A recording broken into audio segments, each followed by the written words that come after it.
You're listening to the Dramatic Show podcast. All right, welcome back to the Dramatic Show podcast. And today, guys, we got a great show coming up here. We're going to be talking about legalizing marijuana in the state of North Carolina. And today, I got some really special guests with me. I got Mike Sims, I got Jackson Davis, and Rhiannon Fionn. Guys, welcome to the show. Thank you. Good to be here. All right. Appreciate it. Listen, we're going to jump right into this. Rhiannon, we're going to start with you. Just tell us a little bit about your background and what are you currently doing for the marijuana industry. Well, I'm a journalist. I've been a journalist since 2006. I started freelancing. After a pretty traumatic event in my life, I went back to college and decided my goals were to write for a living and to make a positive difference in the world. So for about 10 years, I reported mostly on coal and solar energy and stuff like that. And then I took a hiatus and started looking around and, looking at what needed some sunlight shown on it. And this is definitely something that needs some sunlight because people do not understand cannabis. There's a lot of fear mongering going on. So it seemed like a good space for journalists to get involved. So what are you currently working on right now? Carolina Cannabis News. We launched in September. We have our own podcast, the Carolina Cannabis News podcast. But mainly we're just about news, just about, kind of the slow drip, educational, focus on policy and the people and the businesses involved in the Carolinas. And going back to what you stated earlier, you said a traumatic experience. What took place with that? I was actually robbed while I was in my bed. Wow. Yes. And my crazy ass chased that motherfucker out of my house. We can cuss, right? But I did. I did. I chased him out of my house, but it was still traumatic. I mean, it was probably a week before I got a good night's sleep after that. And you can't have something like that happen without, really having some hard conversations with yourself about what it is you really want to do. And at the time I was in insurance. I used to be an annuity marketing director of all godforsaken things. And, it was soul killing. I made a bunch of money, but it just wasn't fulfilling. Right? No, but at the same, and I'm thinking back, I'm like, yeah, I made a bunch of money, but I was in my 20s in Atlanta and I did not keep any of that money, but I had a great time. But anyway, I just wanted something more fulfilling in my life. And journalism is a pauper's career, but it's good for the world. We need more independent journalism in our world. Why did you decide to just freelance and just go independent? What was the main reason for that? Because I graduated in the middle of the Great Recession. There are actually 65% fewer journalists now than even then. So when I was graduating, my professors were apologizing to us for the state of journalism. It was sad. And so, I have a husband with a corporate job, and so I could take that risk. And I have a business background. I've run several businesses. So a lot of journalists get laid off and they think, I'm going to become a freelancer. But really, when you become a freelancer, you're saying, I'm starting a small business. And there's a whole lot of other stuff that goes along with that. You're still running a business. Yeah. So now what I'm trying to do is I'm trying to help my other freelance friends be sustainable. This is a topic people are really interested in. They're all interested in it for their own reasons. But I'm trying to create work for journalists as much as I'm trying to cover the issue, if that makes sense. Yeah.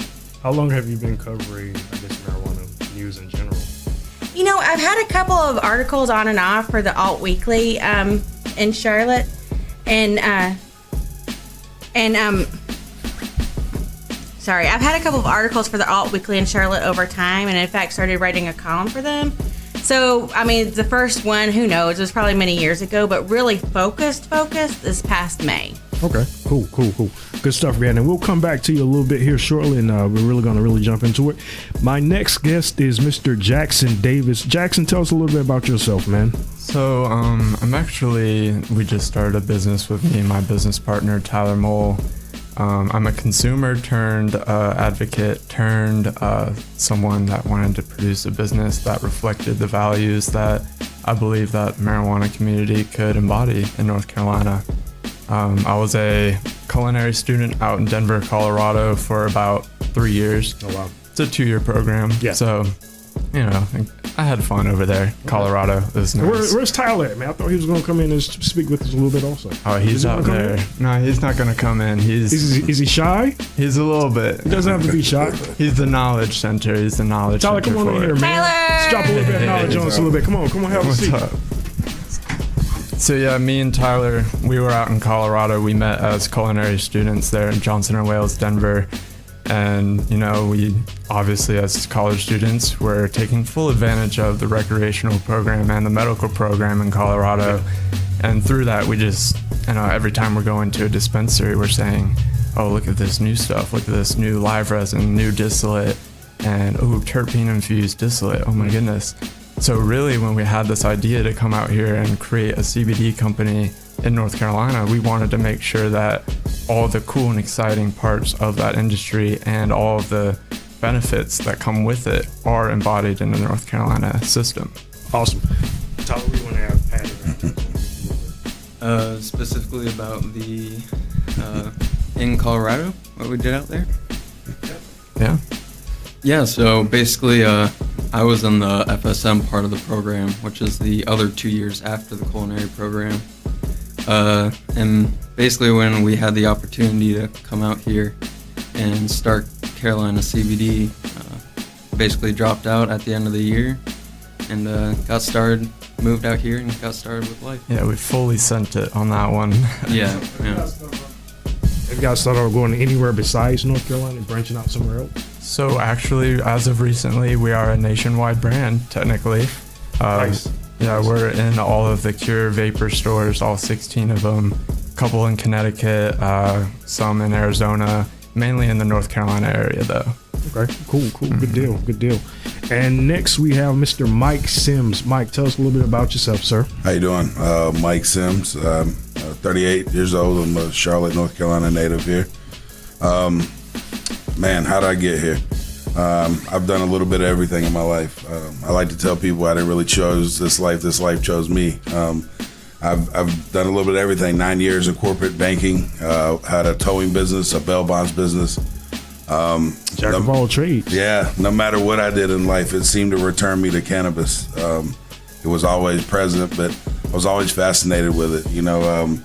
I know what I was being told and what the government's view was on it seemed to be different from what I was seeing amongst my peers, friends, and family.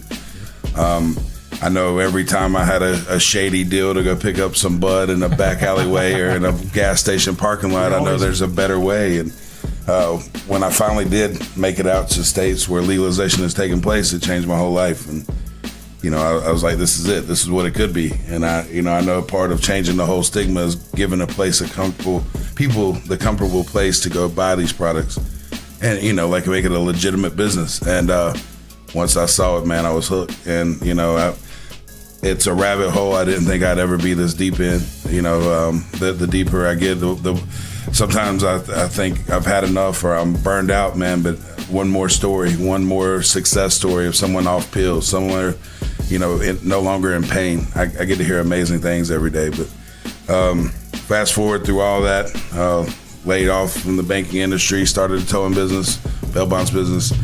All of them brought money, but left me feeling kind of empty and anxious, and it was a life-threatening job in many ways. I had a couple friends that were different jobs throughout the cannabis industry, and we had been talking about opening our own dispensary in another state, and we were going to open one in Portland. My friend was out there, and right before I went, I found out my wife was pregnant with our first child. So I was like, we can't move across the country, so we stayed here. I was kind of bummed. I thought the dream was dead. And then we ventured out to Wilmington and saw that there was a similar store out there, and we got kind of the idea, and we figured it would be something that we could kind of have as a placeholder until full legalization took place. And it took us from January to October to actually get open. All these little dirty tricks and things that happen. But we finally got open, and the amount of success was tremendous. But still, our focus is still legalization. We want full legalization in North Carolina. Indeed, we're ready for privatized dispensaries in North Carolina too, not the ABC style that's been proposed. I think most people in this industry are against that.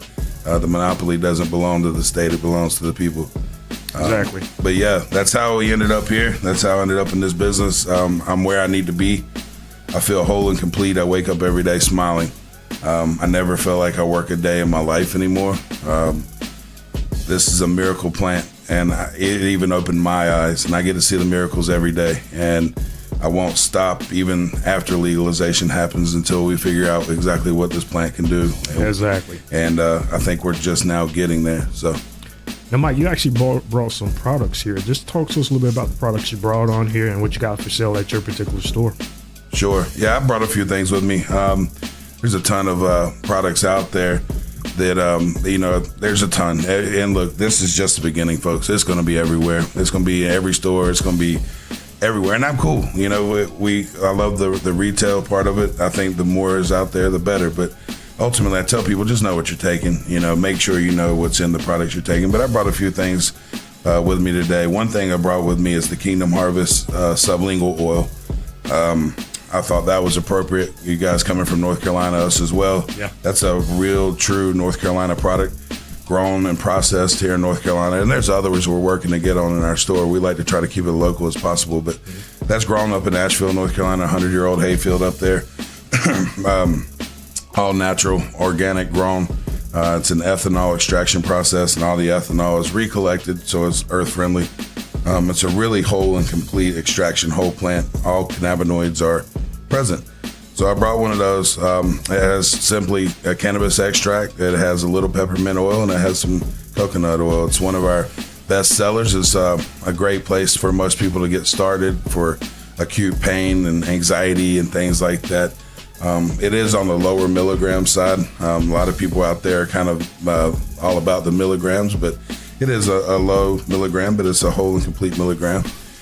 Other than that, I brought a couple pre-roll joints in for everybody to try. Those are fun to have. We do have a bud bar at our store at Charlotte CBD. People can come try pre-rolls and things like that. I also brought some gummies that are probably among our most favorite, most popular gummies. They're Liberty brand gummies. They're 50 pieces in a bag. They're 10 milligrams a piece. 10 milligrams a piece? Yep. They also have spirulina, a little turmeric in there, some beta carotene, black carrot juice, apple juice. As far as healthy gummies, I guess there's not a such thing, but it's probably on the better side as far as gummies go. But yeah, there's 10 milligrams of full spectrum extract in each one of those. That's I believe in the whole plant, not in isolate. So that is a full spectrum gummy there. Okay, nice. Yep. Nice. We got the cool pod vape things. That's just a fun little thing that people like to have. That's the Jewel style. That's a one-time use deal.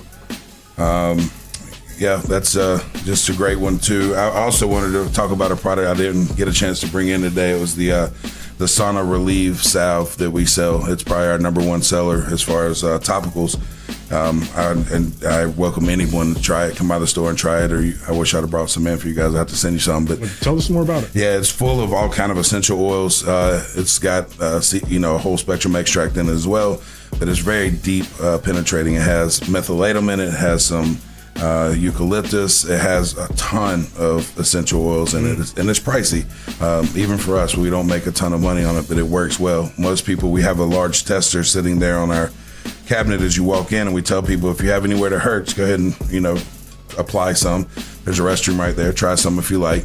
And usually they try it, and before they leave the store, within 20 minutes, it works. But oh man, yeah. And honestly, it's one of those things. I see it every day. People come in with laundry list of problems and laundry list of medications they're on, and I'm going, man, this stuff's good, but I don't know if it's that good. You know what I mean? But just the other day, I had a lady come in. She came in the first time in October and got some of the Kingdom Harvest. And she was on 9 medications, and she actually came back in the store 2 weeks ago. She is medication free. Wow. We actually taped her testimony, and we'll be airing that soon on social media as well. She wasn't paid or anything. It kind of blew us away. It was timing. A guy was already there filming, but and I love it. I hear all the time, hey, I buy oil here or there, and I know not everybody's going to buy it from us, and I'm okay with that. But I love hearing the successes across the board. Yeah. There's no doubt in my mind it doesn't work. The FDA will tell you, it's not been proven or whatever, and we can't make claims. I'm not a doctor. I'm not a pharmacist, but I can tell you right now, I see miracles every day, hundreds every week of people coming in, all shapes, sizes, everything, and they're free of pain. They're getting back on track. They're getting their lives back. They're not slaves to these medications like they were. So that makes it all worth it. But otherwise, man, it's an incredible market to be in. Indeed. I think all of us are in this room on this ride together, and man, it's exhilarating. Every day is feast or famine. It's we don't know if the stroke of a pen is going to take it all from us, or if we're going to flourish in, the next day. But I think it's part of the fun. I think that we need to stick together. We stuck together and made it this far. I feel a lot of businesses in the early successes kind of tearing each other apart already. Right.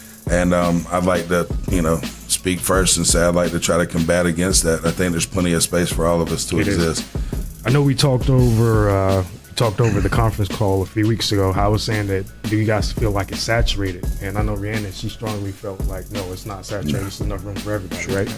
Oh, well, I mean, we're just talking about CBD products. Right. If you just start talking about hemp, hemp is so versatile. And I understand that people keep, like poo-pooing hemp hype.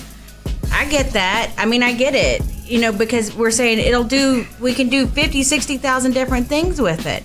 And so as a journalist, I too was like, I mean, I know we can do a few things, but come on.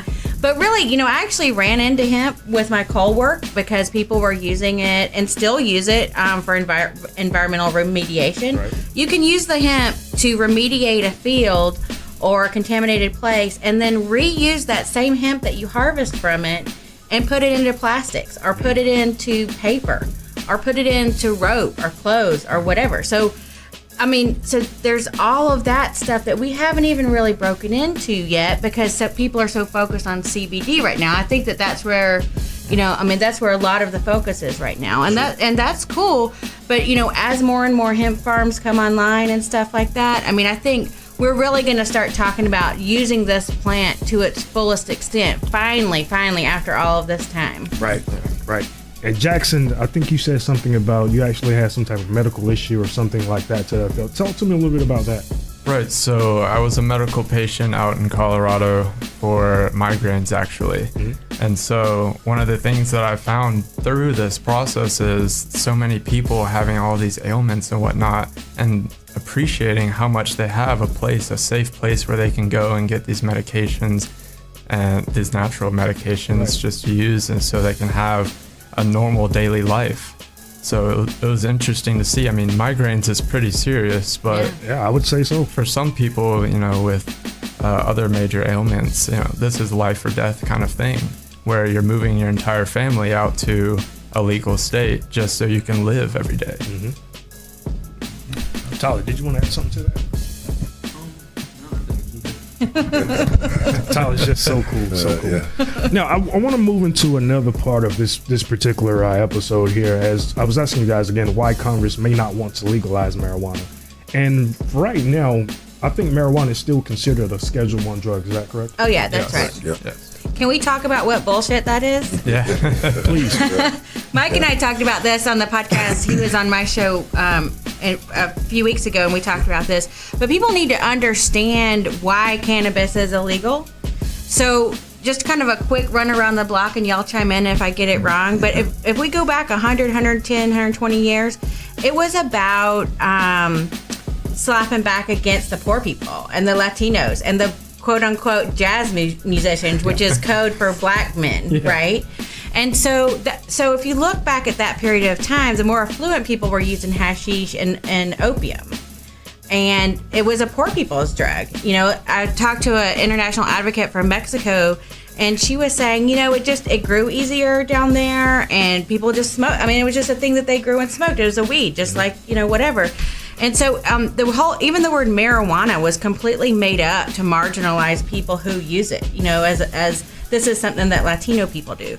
So that's where a lot of the initial kind of reefer madness stuff started to come in. You also have to look at the time period. We were going from the prohibition of alcohol to alcohol being legal again, and the people whose jobs it had been to keep alcohol illegal, they were looking for other work. And so that is part of all of this too. But then you fast forward to the 70s, and that's when Nixon invented Schedule I. And it was all about So that was invented by Nixon? Yes. Oh, yeah. And it was all about slapping back at the anti-war protesters. He even commissioned a very conservative commission, the Schaefer Commission, to study cannabis and let him know if it should be illegal. And they said, no, it should not be illegal.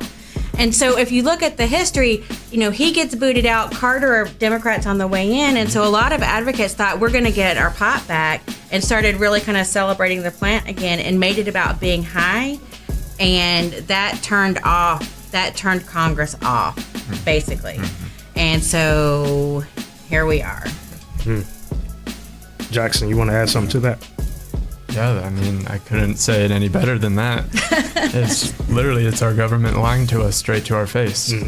What can you say about that? I mean, as a people of a democracy, it doesn't really seem like a democracy if something that we wanted legalized ever since day one is still illegal. So, and I think like my grandparents' generation, they have a problem with this because like my grandpa was career military.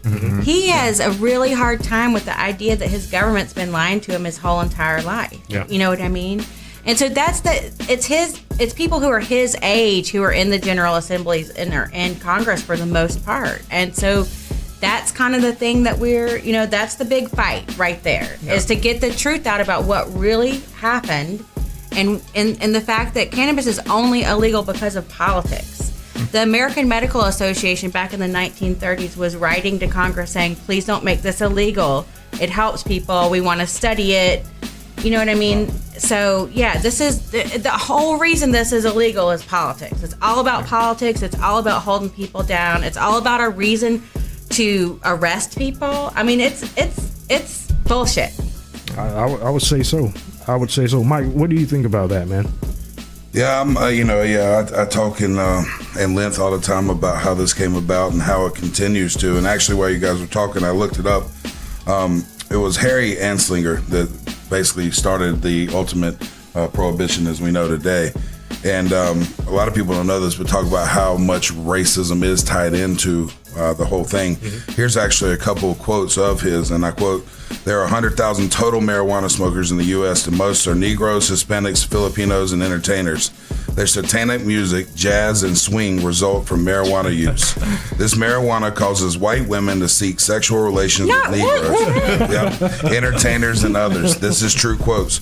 Reefer makes darkies think they're as good as white men." Jesus. And those are real quotes from this. Yeah, this guy was darkies. A genuine asshole. Yeah. So this is ultimately how it started, but then, ultimately nothing's different today. It's a political pawn. Yeah. At first I chalked it up as ignorance. Hey, maybe we didn't know any better. That's bullshit. We all know better. Look right now, the amount of people we're losing to opioids. We're acting like that's not even happening. It's the 800-pound elephant in the room, and ultimately 0 deaths to cannabis. 0.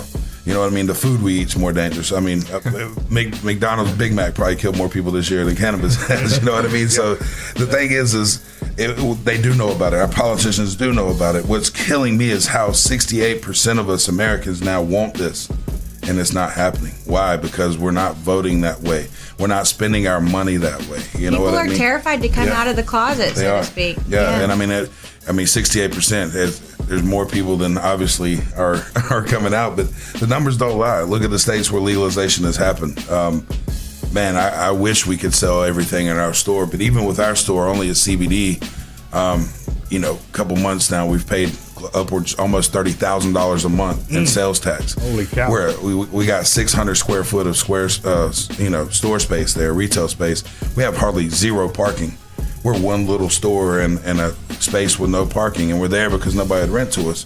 But all I can think about is, what does that look like for a city? What does that look like for a state? And think about how many dollars are not only going to the black market, but they're also fighting what's going on in the black market. And most people I know that use cannabis would love to help the police and law enforcement to show them where the heroin dealers are and the opiate problems are. But everybody's already scared to work with the police because of their cannabis use. Yeah. So, I mean, we could go on and on about what this does. But, we've all been warned of what legalization brings. And, it brings crime increases, automobile accidents increase. All bullshit. All bullshit. And it's shown opposite. It's gone the opposite direction with legalization. It's, auto accidents are down. Adolescents and teen use is down. People have, legitimate places to go buy it. It's, and we're learning about what it does, and people are truly medicating themselves. People aren't just smoking to get baked. People are using different strains and terpenes and everything now. Even in states where full legalization has happened, CBD products are out selling high THC cannabis 2 to 1. So, you know, ultimately we're supposed to have the freedom to choose, you know, healthy, safe medicine, and we found it. And for some reason, we're being blocked. I drive around. I drove here on the way today thinking, what is it? Why is 68% people supporting this and it hasn't happened? And it's just because we haven't united truly for this. Yeah. If truly 68% of people said, I'm not doing another damn thing or buying another damn thing until this becomes legal, it happened before the morning hit. But we're all too busy fighting each other. We're all too distracted. You know, and nobody cares until it affects them. Everybody thinks we're a bunch of stoners trying to get high until they find out their father or their mother with Parkinson's, or their brother or sister with cancer, or their friend with PTSD can benefit from this. Then all of a sudden they care, which we take you too, but where have you been? You know, Come on, jump on with us. You know, 68% of Americans can't be wrong. And we see it every day. And hey, you know what? Even if you don't want to make it legal, simple fact is it doesn't kill anyone. That should give us our chance. So if it doesn't work, say it hasn't been proven to kill cancer or whatever, so what? Give us the opportunity to try. Well, let's talk about why it hasn't been proven, though. We haven't been able to study it because of Schedule 1. Right. I mean, we've literally been Americans have been sending their money overseas for research instead of employing the guys up here, right here in the research triangle. And there are people who would love to research this right here in our state. So here's the truth to it.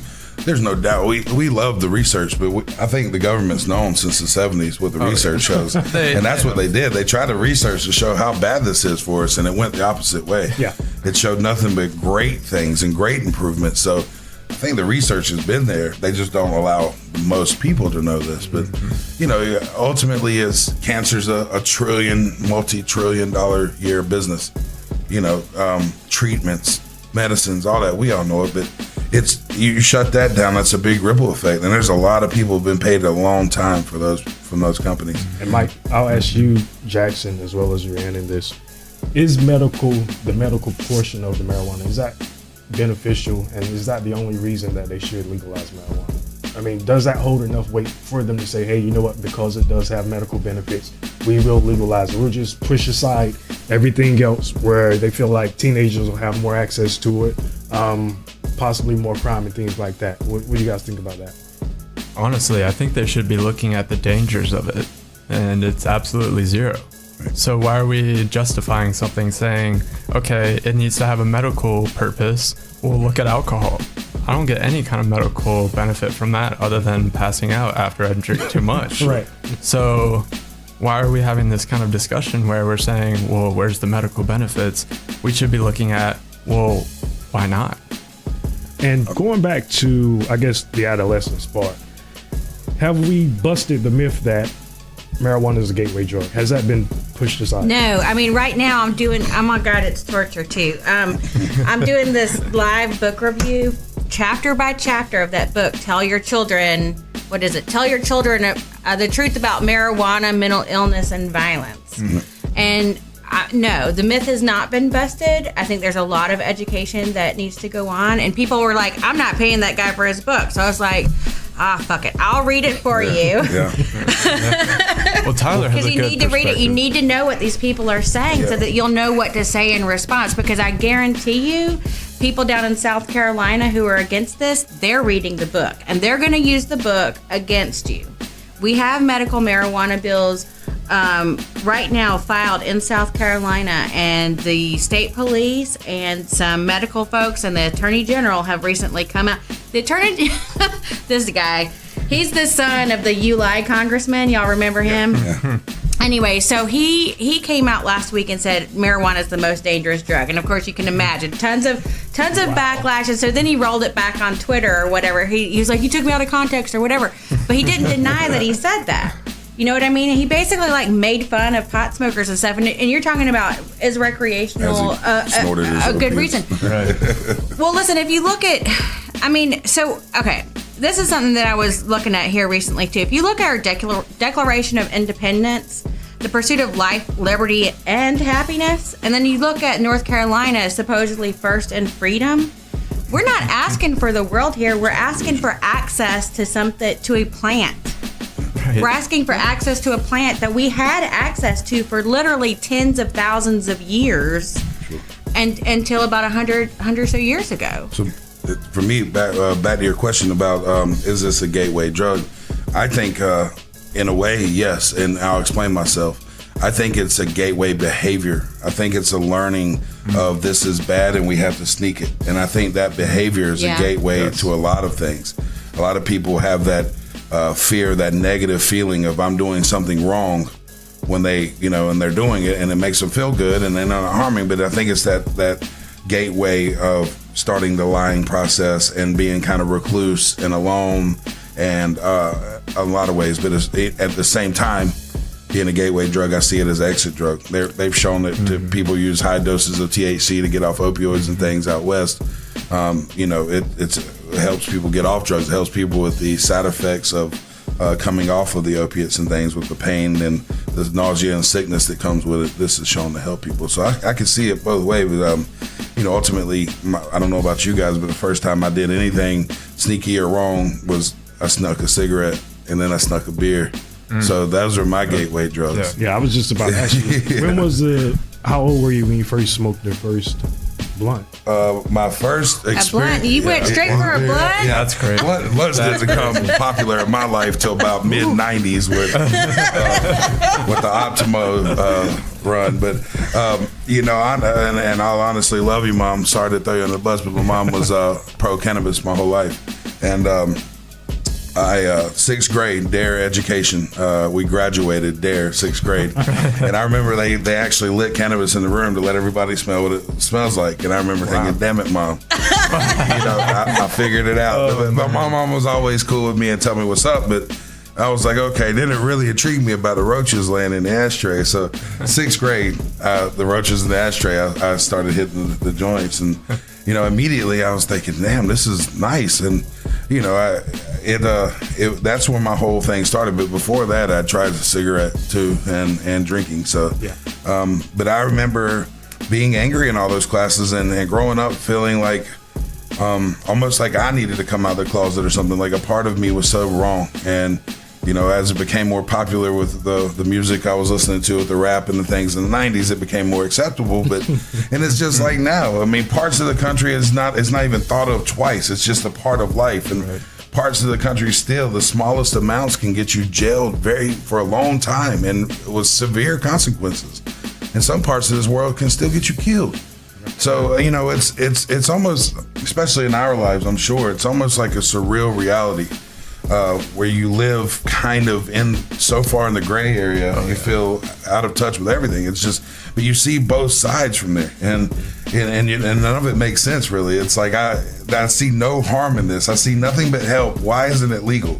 And everybody that comes in feels the same way. And everybody I meet, and of course I'm deep in the industry now, but everybody I meet is the same way. So it still blows my mind. It's like, how are we still here?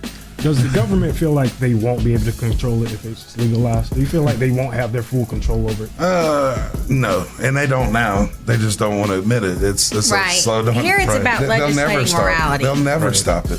The only thing that kills me is it never makes sense. Illegal, prohibition never stopped anything. No, ever, and it didn't work. It was a massive failure. And that's what kills me. And even the people that aren't for legalization, they beg this question, such as I do.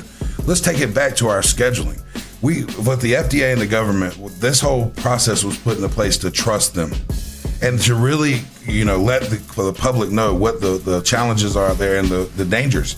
So let's take it back to your system. If 0 people have died from something that's in the same category that kills thousands a day, how? Like, your system's broken. How can you, at least from that, can you not say, okay, we can keep it illegal, but why is it in the same schedule as heroin and crack and all these other things that are killing people by the thousands? So, the government's lost control. The only thing they have control over still is locking us up or enslaving us illegally for possession of it. And, and it's been proven that all it is extension of slavery. Slavery is no longer legal. So how do you still lock people up and make them work? I recommend people read the book Suspect Citizen. It was published last year by a UNC Charlotte professor. It's based on North Carolina data. Plug that one more time. It's called Suspect Citizen. The author is Baumgardner, I think. And it's based on North Carolina data reported from state troopers and the police. But here's what happened. The legislator was like, are we profiling filing people. Let's start tracking this. And the Attorney General, who is now the governor, but the Attorney General was supposed to report on this once a year, and he didn't. And so the researchers got their hands on this data and wrote a book about it. And guess what? Guess what? They profile people. No kidding. I know. No. I know. And we still haven't gotten a report from an Attorney General on it. Oh, so he didn't reply back yet? He was supposed to report to the legislators once a year, and that should have gone forward to the new Attorney General, but that has never happened. You know, there's a lot of things too that are, for the most part, I've met with a lot of law enforcement and lawmakers and everything in the past year, and for the most part, most cops seem that they understand that it needs to not be illegal. They have plenty of more problems on their hands, but what I have had a few cops tell me and be honest with me about, they say it takes a lot of their probable cause away. You know, they smell cannabis all the time because most people smoke it, but that's their probable cause to get in the vehicle and find other things and really further violate people's rights, if you will. That's right. So, and, you know, and there's a lot of money that comes out of seizures and everything else. And another problem they're having is these drug dogs that are highly trained and very expensive. And they're trained to hit on cannabis smells. And guess what? Like your bath bombs? We just had some bath bombs. We just had some bath bombs seized by Charlotte Mecklenburg police. And we ordered them before Black Friday to be ready for Black Friday, and they never arrived. And we've tried to figure out what happened and where they went, and no notification or nothing. Well, fast forward to last week, 3 officers dressed in SWAT gear, basically. Ooh. I mean, you know, it's not your normal cop. They were wearing the militarized policeman, if you will, come in with a box of bath bombs that the dog had alerted on, and they had to get a federal warrant. You know, and this is from November, a federal warrant. 3 officers walked in the store carrying this. Now think about how many hours, how much money went into that whole situation. Investigating bath bombs. You should be giving them one, but relax, guys. But ultimately, these dogs, if you think about it that way, it's obsolete. Yeah. You know, that would be a dog's probable cause if you got hemp in your vehicle. Well, it's hemp, it's legal. So now your probable cause is irrelevant. So anything you find after that is illegal. So it's not gonna be an easy flip of the switch once this does happen. And don't get it twisted. Legalization is coming whether they want it or not. But it's not gonna be a flip of the switch overnight. It's gonna be a hard turn. And then they got to figure out what to do with all the convictions, wrongful or otherwise. Yeah, exactly. So if you look at the bills in South Carolina right now, the North Carolina General Assembly is also back in session, but we're not going to start seeing bills from them until this week, really late this week and early February.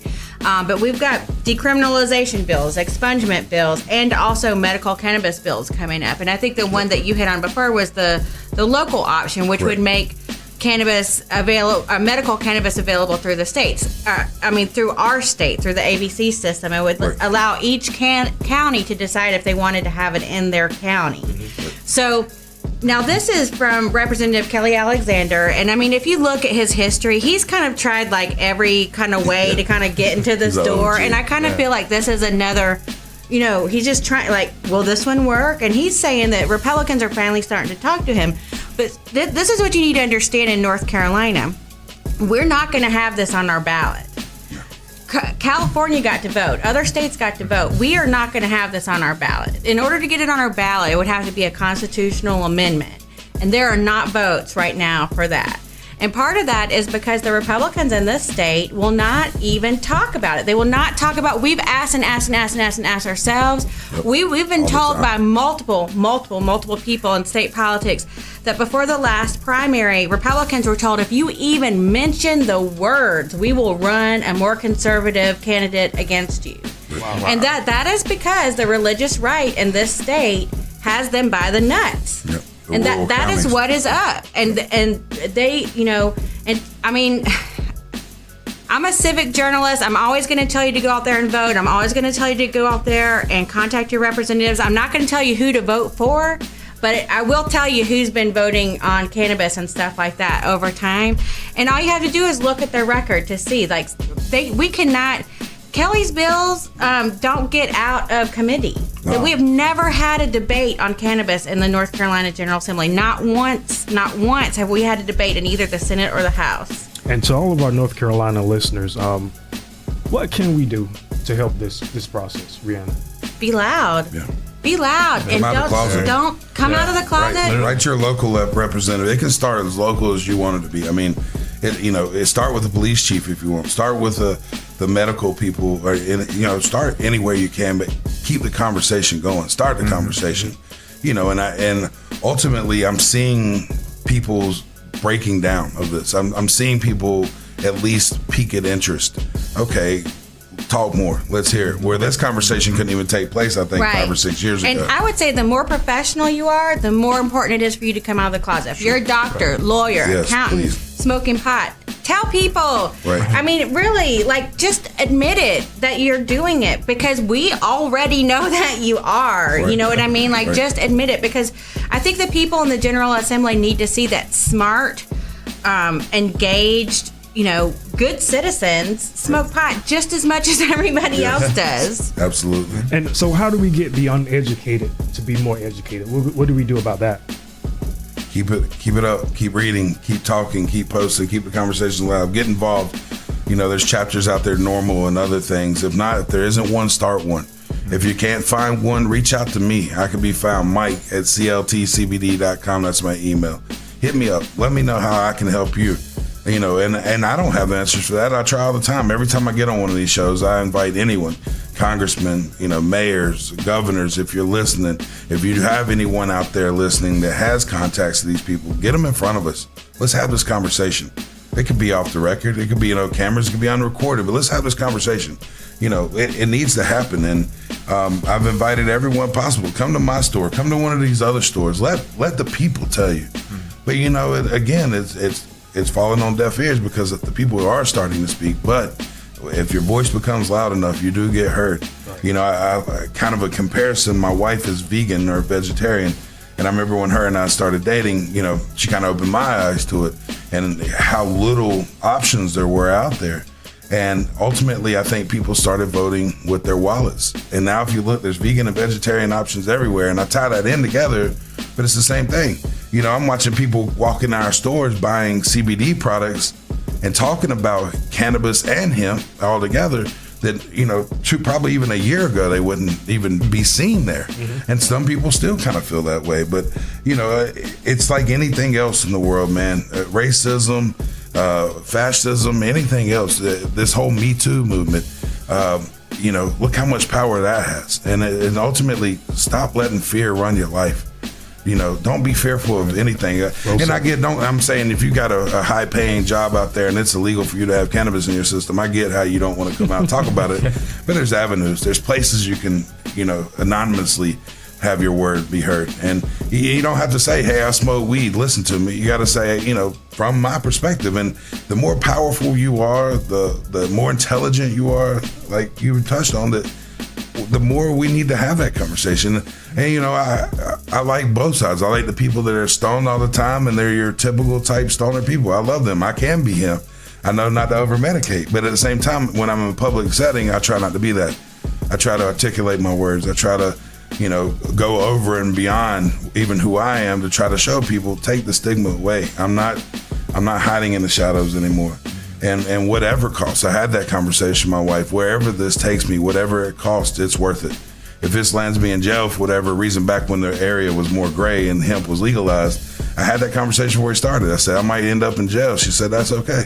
And I still feel that way because too many people have been wrongfully locked up for this and too many people are suffering. How many people have we lost to opiates? How many people have we lost to cancer? A lot. And give us an answer. Give us an option. I'm tired of losing people. I'm tired of going to funerals. I hate it. And they're all avoidable, and that's what's so frustrating. And the government's known this. And it's the same government that we're powering, and we forgot that we are the people. We're sovereign. I know people talk about states' rights, about sovereignty. That was a big conversation during the revolution. Should Washington be our king? Who is sovereign in this country? And if you become a student of states' rights, and I have, both because of my environmental reporting and this, if you really study it, we are sovereign. We, the people, we are in charge. And I think we've forgotten that. I think we're too busy fighting each other to see that still. Yes. I think we're all too busy looking at what divides us other than what unites us. And I don't want to get on a high horse about it, but I see all the time we're distracted. We're distracted by these false media. We're distracted by this so-called reality TV. We're distracted by the so-called social media, but it's all censored. It's all feeding us the same bullshit. Mm-hmm. So all I'm asking is look away from the phone for a second. Carolina Cannabis News. Be careful where you're getting your news from. That's what I can say. There's a lot out there, and people got a lot to say. And I'll be honest, man. Even reading some of these articles that pop up on social media, for the trained eye that I think I have, it's still hard to tell what's real and what's not sometimes, you know? I get it. And at the end of the day, you're getting people's opinions. Right. So be careful with what you're finding out there, opinions versus facts. And then the facts, at the end of the day, we keep talking about is 0 people died. So who cares if it works or not? Nobody dies. So give us our chance, give us our medicine, and stop locking up people. Stop institutionalizing and privatizing these prisons where it's a money-making machine other than a reform option. You know, and we can look to other countries in the Netherlands and everything else. We don't have to guess what happens. They're showing us. They're shutting down prisons left and right and turning them into condos because they're freeing prisoners and they're turning them into everyday citizens working in the community. So, you know, it's beyond time, man. It needs to happen. So I call on your listeners like I do everyone. Tell me how we do this. I'm open. I'm available. I can throw funds towards it. I can line people up. Let me know. Let's get it together, you know. Normal does a lot of good things, but a lot of times I think they have a lot of problems within their existence where they kind of tore their part and lost focus on the end goal. Yeah. And you have a lot of shifts and things in power, and ultimately, you know, we're all in this fight together, and we're just now starting to get a little bit of success. And you touched on it earlier about medical versus recreational, whatever. I'll take whatever they get us, a positive step in direction. I don't want it to be medical. I want it to be free for everyone. I don't even want it to be recreational. I want to grow it in my garden. Right. I want it to be looked at like tomatoes and lettuce. Like, you know, who cares if you got tomatoes and lettuce in your drawers? You know what I mean? And that's how I want to look at it. And so that brings me to my next point. And before I do that, Jackson, what's the legal recreational use for Colorado for recreational marijuana? So in Colorado, I believe legalized recreationally in 2014. I might be wrong, but recreationally 21, you can go in with your sideways ID, no vertical IDs. You can go in and purchase whatever you want at a 25% tax rate. Yeah. And so it's as easy as that. And the reason why I was asking that is the fact that they're going to do 4 ounces. I think they're proposing 4 ounces for recreational use. That was last year. We'll see what. Don't believe anything they say until you see the bills that they actually file in the General Assembly. Right. And think about that even. Possession up to 4 ounces legal. That still doesn't protect the people you buy it from. Right. It doesn't protect if you happen to have 4.5 on accident or whatever. So there's a lot of BS in that too. Well, even if you have 4 different strains, like an ounce in each bag, they can actually look at that still and be like, you know, are you trafficking? You've got it separated in different bags. Yep. Mm-hmm. I mean, there's all kinds of different reasons why you can still get harassed, even with that. But again, you got to remember, here in North Carolina, these bills that are proposed, they get more media attention than they get legislative attention. Wow. They get filed and forgotten about. Yeah. Wow. Yeah. Yeah, it's a complete waste of time, basically, is what it's shown to be so far. Yeah. It's no one takes it serious, and that's the part. I mean, you know, if you want, I don't know how we're not tying this into our votes that they're fighting for or whatever, but you know, we've got a so. poll that comes out every couple of years from Elon University, and for the past couple, it's shown that not only is support going up, but support is going up in the Republican Party, and it was over 50% back in 2017. This spring, when that report comes out again, I feel strongly that we're going to see that support has gone up across the board again. At some point, the Republicans are not going to be able to continue ignoring this. You know what I mean? At some point, they're going to have to choose between the guys who have got their hands on their wallets versus the other, the tax revenue that they could be bringing in. Once we can start matching the dollars that Big Pharma has put in. It's really, I mean, but I remember standing up in a normal meeting and kind of giving that speech of, we could sit here and talk about what to do all day, but money talks and bullshit walks at the end of the day. If you want to really know what to do, vote with your wallet. Right. And CBD isn't the answer. It's a great start. But THC is just as important. Yeah. So if that's what I'm doing with all the data that we pull. When you come into my store, you have to fill out little bit of paperwork or whatever, and we're going to pull that data and we're going to make it anonymous. And I want to take it to these representatives, if nothing else, keep submitting it and saying, look at the dollars that this little tiny store in Charlotte's doing. Look what you're missing out on, you know? And as we're sitting here going, how do we fund these roads? How do we fund our education and our crumbling infrastructure in North Carolina and this country? It's like we're looking past the answer. The answer's right there. In states of legalization, they're fully funded for medical, you know, for after school education. Continuing, I think Colorado We're now. homeless shelters. Homeless tens of shelters, billions of dollars in mental revenue. facilities. I mean, you know, everything's fully funded, and you know, and the cops that are out here wasting their time with bath bombs can actually start going after these rapists and these murderers, Right. and everything else that they, you know, maybe start doing some of these rape kits that's been sitting on the shelves for 5 years. That's disgusting. Yes. It's disgusting. And, you know, we can pay for it with cannabis. We'll pay the 25% tax. Shit, we want it. Right. How much are we missing out on in revenue? Oh, tens of amount. billions a year. Yeah. Absolutely. To crazy amounts of money. I mean, it's, you know. Solve all your problems, money. And here's Yeah. here's what you need to be careful of too. You see these big, right after legalization, you see Massachusetts did this much overnight, Colorado this much overnight. That's awesome, but think about what they're really not even saying. Because of the way they did legalization in a lot of these states, including California, it did nothing but make the black market thrive because they overregulated it. They overtaxed it. So guess what? Now they've expanded the black market. So they're hitting those numbers when still probably more than half of the people that smoke in that state are still getting it from the guy across the street because it's cheaper and it's unregulated.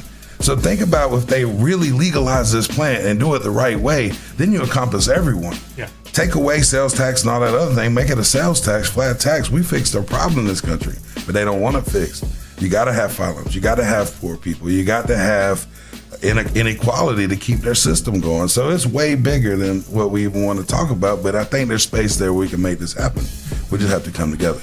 Right. Your time frame. How long do you think it'll take for North Carolina to legalize? Man, I get asked this honestly daily, and I'm in front of people that have power to make things happen, and I'm in front of people that have no clue what's going on. And it seems like this pilot program for the hemp thing is big with Bob Crumley and everything. Crumley is part of writing the hemp laws for the state. And from everything I've heard and what I'm seeing signaled, at the end of this hemp program, we'll have more answers. But honestly, I think it'll go federally before it goes to North Carolina. Absolutely. That's what happened with alcohol prohibition, too. We actually lagged behind the federal government by several years. Yep. I mean, you know, think about any big change like that throughout the history of America's. Hell, I think Alabama's still going off laws from the 40s right now. So, I mean, you never know where. I mean, it sounds ridiculous, but I mean, there's still laws on the books about beating your wife and everything else. So who really knows what North Carolina's going to do? But I mean, it's going to take a lot of people to wake up and get involved. And the beauty of it is I'm looking across the country now with the new school of Congress people, and man, it's beautiful. There's a lot of diversity. There's more people that I think have more of my voice than anything. It's not old white men. Yeah. You know what I mean? So that's, at least it looks different. Hopefully, you know, with more changes, these things ain't going to happen overnight, but don't give up. None of us gave up. No. We could all sit here and go on another hour about what we went through to get to this point. And that's what I was going to say again. We got to meet up again sometime in either July, August. We're going to touch bases again. Or April 20th, maybe. Well, that'd be good timing because, you know, the General Assembly, usually their goal is usually to go home around the 4th of July. It doesn't always happen. But just know that. And so July, August would actually be a good time because by then we'll know what bills have been introduced, what bills have been pushed forward. We'll know if we got here. I mean, we'll know so much more then. And Rhiannon, real quick, how can people get in contact with you? Social media, websites, go ahead. Yeah, CarolinaCannabisNews.com. If you just go there, you'll be able to link up to all of my social media. Contact us through the Contact Us page. And please share the articles. We are doing some like 101 stuff, like how to read a CBD bottle, because we know that people need to know that stuff. So share that kind of stuff, you know, with your grandma, you know. Right. We're doing that on purpose so that we're trying to empower people to be educated and educate others. Jackson, what about you, sir? So you can find us at carolinacbdmarket.com or Carolina CBD across all social networks. And honestly, if you want to send your family somewhere where it's not going to be a Rasta head shop, this is going to be the place. And that was our main goal, is just to have something where, you know, my grandmother will walk in and say, hey, I actually enjoy this experience. And Jackson, real quick, what do you got working on in the next up and coming months? So 2019 is going to be an exciting year for all of us, specifically for Carolina CBD. We have a farm right now that has actually broke ground about last week. So we're excited about that one. That's going to be running up in the beginning of the summertime. And alongside of that is going to be an extraction unit of supercritical CO2, which if you're aware of any of that, then it's actually really nice to have. But alongside with that, as soon as all of that is done, we're going to soon work on a community center in the Charlotte area to where people can go tour these farms, and it kind of brings it personal to people to see, oh, this is the plant, and oh, this doesn't look too bad, and it's, oh, this is the extraction. It's like, oh, this is just like a brewery or something like that. We're just trying to make it as normal as possible, rightfully deserved. And Tyler's a mute. And what about you, Mike? How can they reach out like to you? Silent Bob is like you're saying. I like it. Mike Sims, Charlotte CBD.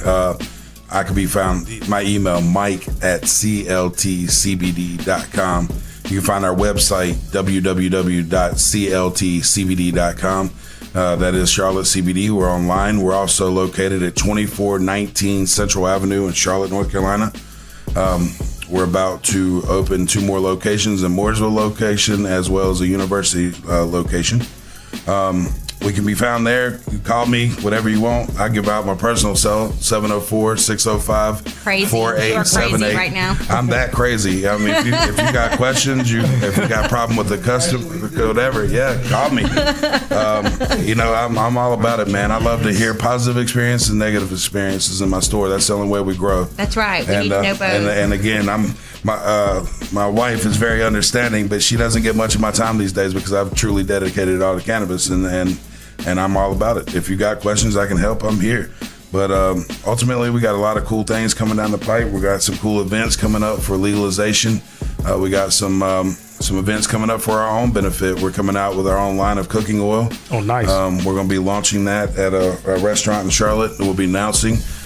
We also have our own line of some other products coming out. Ultimately, I just want to keep growing, man. We're trying to work with people ultimately in the Charlotte area, local growers, local processors. We're just trying to bring out some of the talent, man. There's also a lot of talent out there, glass blowers and everything else in Charlotte. There's people in Charlotte that have tons of talent in the extraction fields that are living in the shadows, man. And we're missing out on some great talent. So ultimately, man, I'm always at the store. Come by and see me. Find me online, social media. We're on all the social media, Charlotte CBD. You know, keep the movement, man. Thanks for having me on the show. We appreciate it. Shout out to my employees back at Charlotte CBD and my fellow business owners. And thank you, everyone, for listening. Awesome. Last words, Rhiannon? Well, first, I hope you guys will send me press releases for all this cool stuff you got going on. it's on the line. Your first name. Yeah, I mean, I think just to kind of sum things up, like the point here is to be honest and open and authentic about your own cannabis use, and to try to help people understand the history and also how, you know, it helps people. And if there are negative things, we need to talk about that too, for sure. We need to just be honest about all of it and just don't give up. Indeed. Again, guys, great show. I want to thank my listeners for listening in. You guys wanted this show. So, again, we're going to touch bases again probably around July, August. I'm going to try to bring these guys back and try to get an update. But, again, this is the Joe Maddox Show podcast, and we're signing out.